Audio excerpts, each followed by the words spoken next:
This is N6TLU, and in the shop today I have a Lysco 600 transmitter.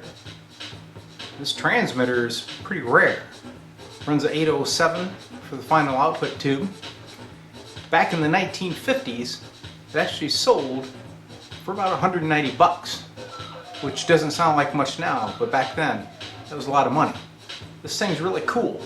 It covers 160 through 10 meter band, CW only. You can either go VFO mode or crystal. Okay. VFO has this really nice vernier drive. Unfortunately, this transmitter needs a lot of help. I bought it for parts, not working. So let's go through it and see what it needs. Alright, front panel wise, it looks pretty good.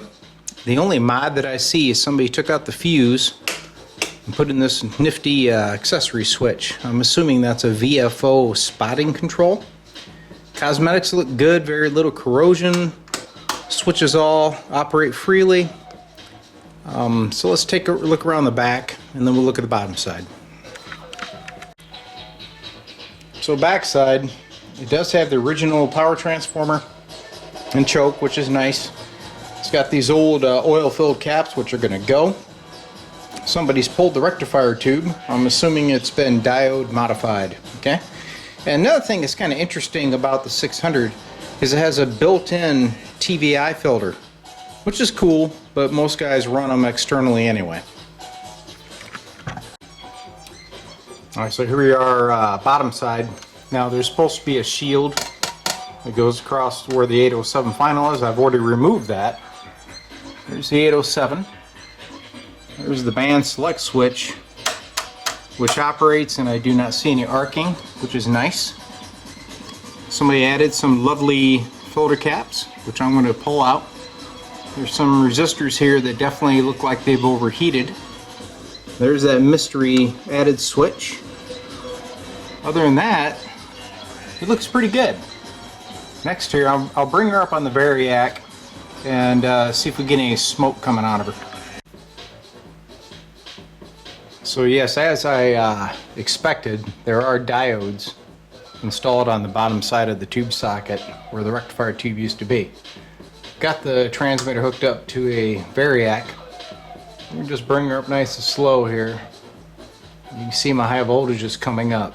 Okay, so the high voltage is there, which is a good thing.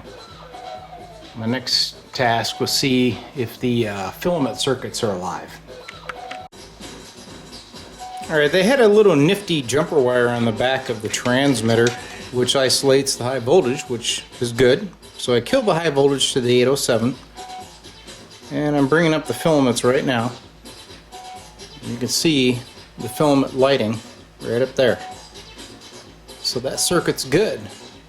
And I checked the 5-volt supply to the old rectifier tube and it's good too. So I'm going to put that tube back in. I think this thing is very well on its way to restoration. Well, another repair mission for D-Lab, but I'm up to the task. This is a really cool transmitter. I'd love to get her going and put it back on the air. Not too many of them left. So there'll be some follow-up videos and you can see what has become of the Lysco 600 CW transmitter. Thanks for watching.